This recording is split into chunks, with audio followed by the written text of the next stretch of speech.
value. Now, my highest value is researching and teaching. I do it every day. And for 42 and a half years, nobody has ever had to motivate me to do it. I can't wait to get up in the morning and do that. I love that.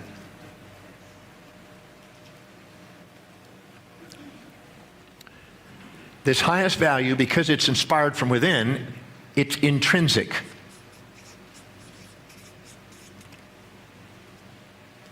It's from within. As you go down the list of values, the farther you go down, the greater degree of motivation is required to get you to do them. If you require motivation to do what you think is important to you, what you think is important to you isn't important to you. You don't need motivation to do what's highest on your value. You don't need reminding. You don't need persuasion. You don't need anything. It's inspired intrinsically from within. I don't need motivation to research and teach. I am not a motivational speaker. A motivational speaker is somebody trying to motivate you to do something that's not highest on your value with rhetoric and persuasion.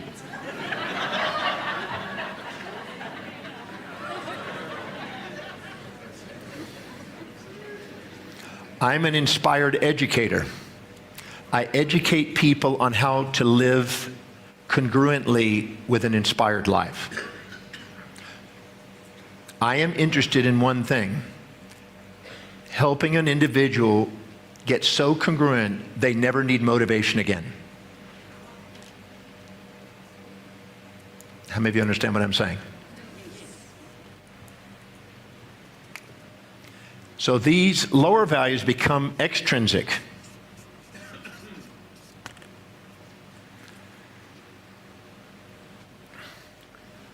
This highest value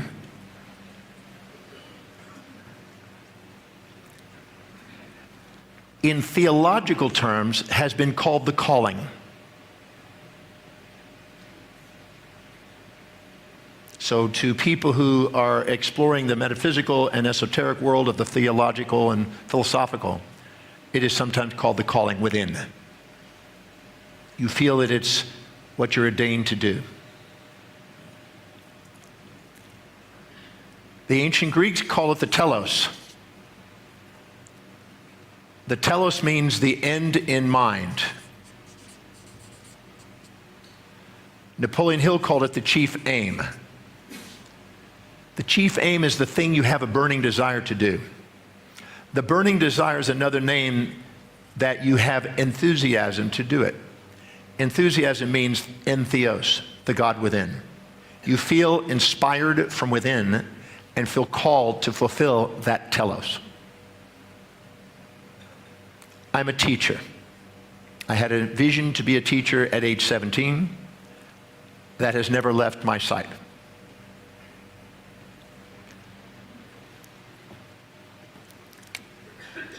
The ancient Greeks knew how important it was to access this telos, and they made a whole study of it, and they called it teleology.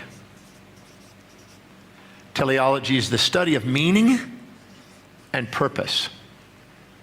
So your highest value is the most meaningful, most inspiring, most purposeful thing to fulfill in your life. So for whatever it's worth, your purpose is your highest value. So you don't need to look anywhere else but there. That's your purpose. So when you're writing a purpose statement, a mission statement, it is that. It is revolved around the highest value, the most intrinsic you. It's the most integral, authentic you.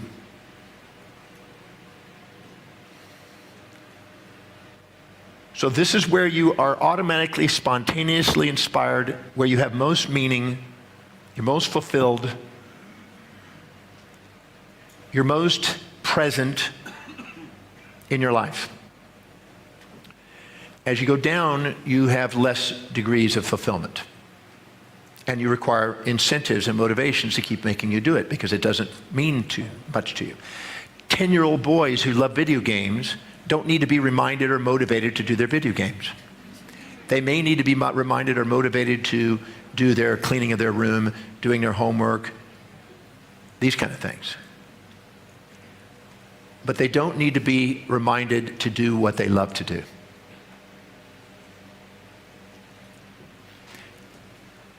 Now, your brain has sensory input, sensory nerves, processing internerves, and outgoing motor nerves for affection and effection and selection.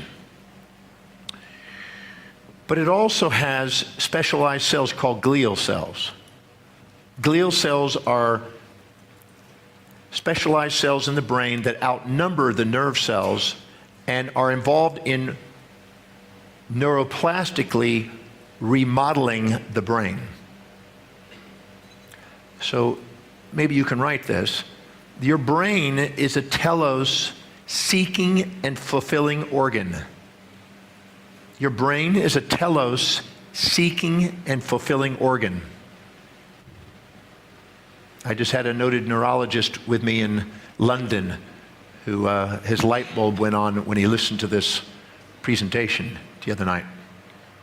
He came up to me and he said, "You just changed my whole neurological focus."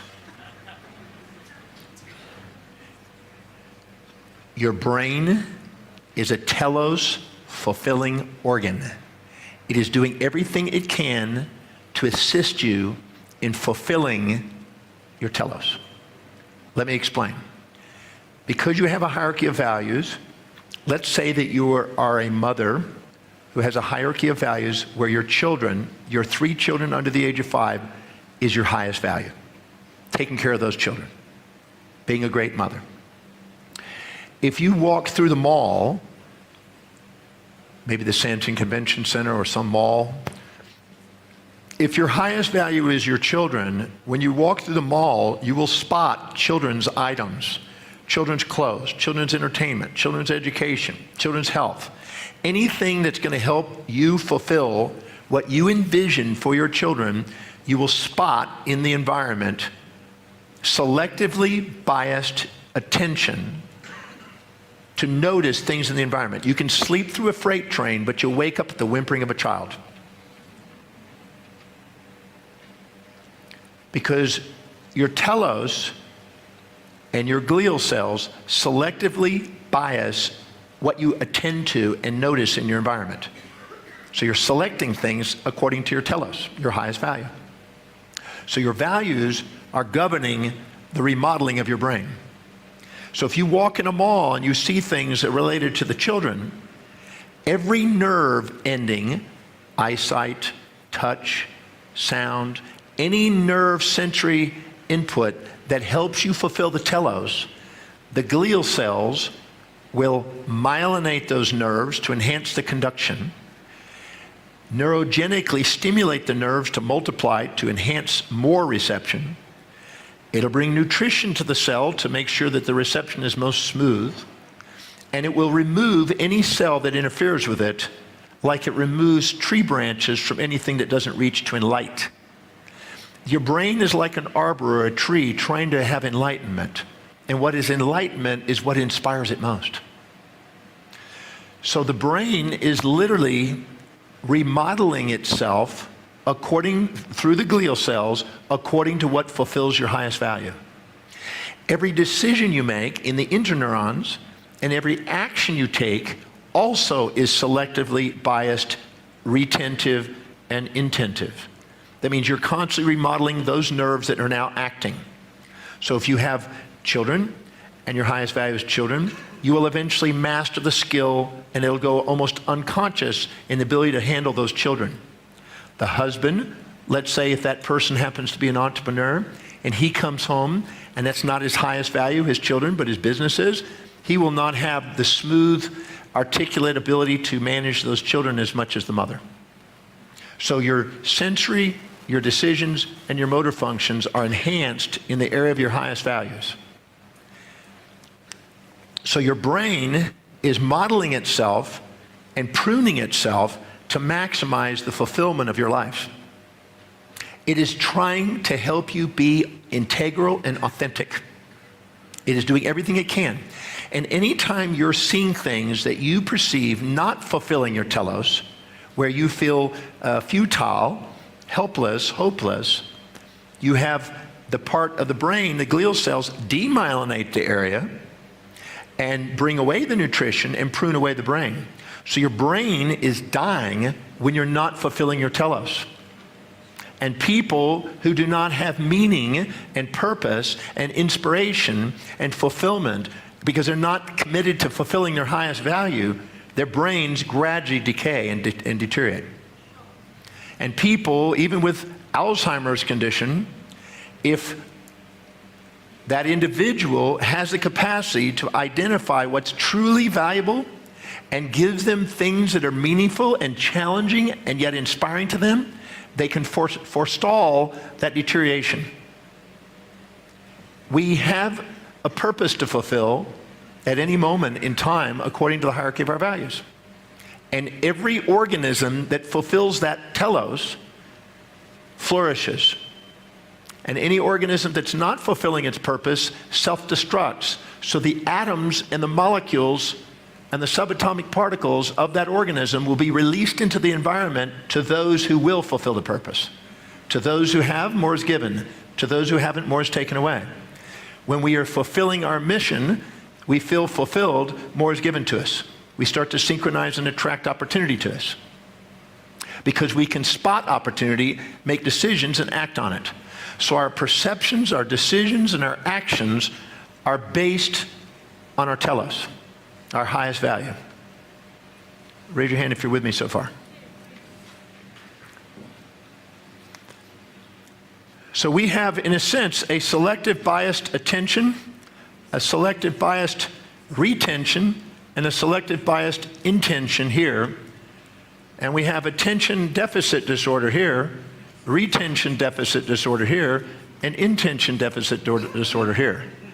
We're disciplined, we're reliable, and we're focused in our highest values, and we procrastinate, we hesitate, we frustrate in our lowest values.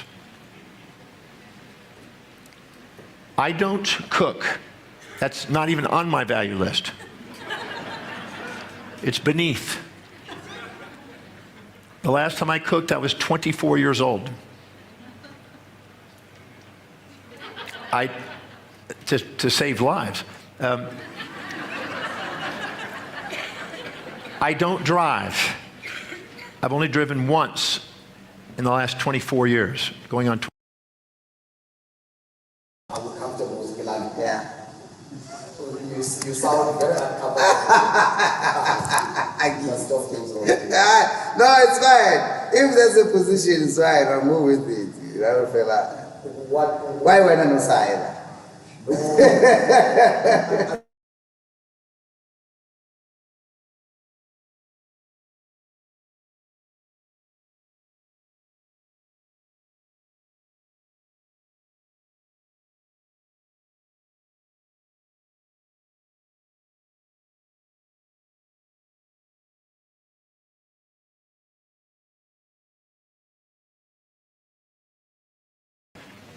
And that was in Australia, and I was on the wrong side of the road. Anything that is not the highest value, gradually you're going to want to shed and delegate to those people who would be inspired to fulfill it. You reward the world by giving yourself permission to live according to your own highest values and give the opportunity to those, for them to live according to their highest values on what you delegate. And you build organization as a leader to the degree that you do.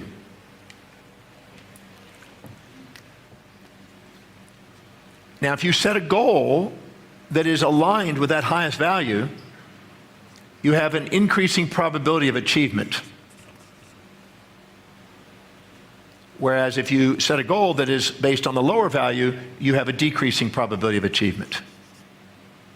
You also